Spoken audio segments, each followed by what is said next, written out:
Barchaga salom dostlar, sizlerмен тағы спорт жаңалықтары достар. Бүгінгі видео Геннадий Головкиннің отбасы жайлы болады. Қалайша чемпион болды, оны кімдер чемпион етті, сол жайлы болады. Видеоны бастамас бұрын подписация болып каналға лайк басуды, комментарий жазуны ұмытпаңыздар.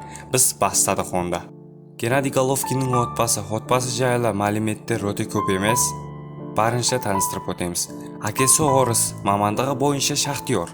Анасы кәріс, химиялық зәретханада ассистент болып жұмыс істеген. Головкиннің 3 ағасының екеуі армияда қызмет етіп, белгісіз жағдайларда қайтыс болды. Вадим 1990 жылы, Сергей 1994 жылы. Болашақ әлем чемпионы ала. Жас оспырым болған кезде Геннадий Головкин бокспен өзінің алдына таңдау қойған. Аға инелерінің талабы бойынша айналыса бастады. Бокс немесе басқа да спорт түрі үшін. Үшінші ағасы Максим Геннадийден 15 минуттен кейін ғана туған.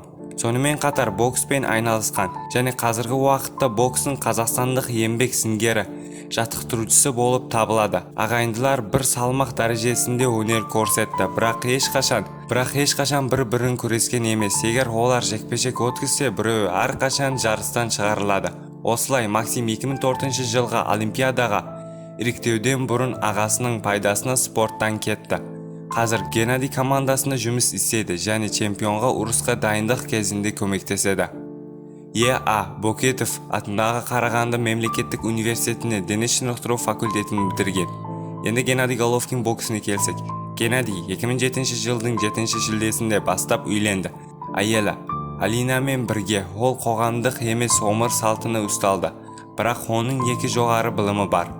Олар 3 бала тәрбиелеп отыр. Әкесі өзінің үлкен ағасының құрметіне атаған үлкен ұлы Вадим 2009 жылдың сәуірінде, қызы 2017 жылдың қыркүйегінде, кіші ұлы 2019 жылдың қаңтарында дүниеге келді. Кейбір мәліметтер бойынша 2018 жылдың желтоқсанында Головкин отбасы Лос-Анджелестің Калифорния, ақш маңында тұрады. Сол жерде оның байсысы жаттығады.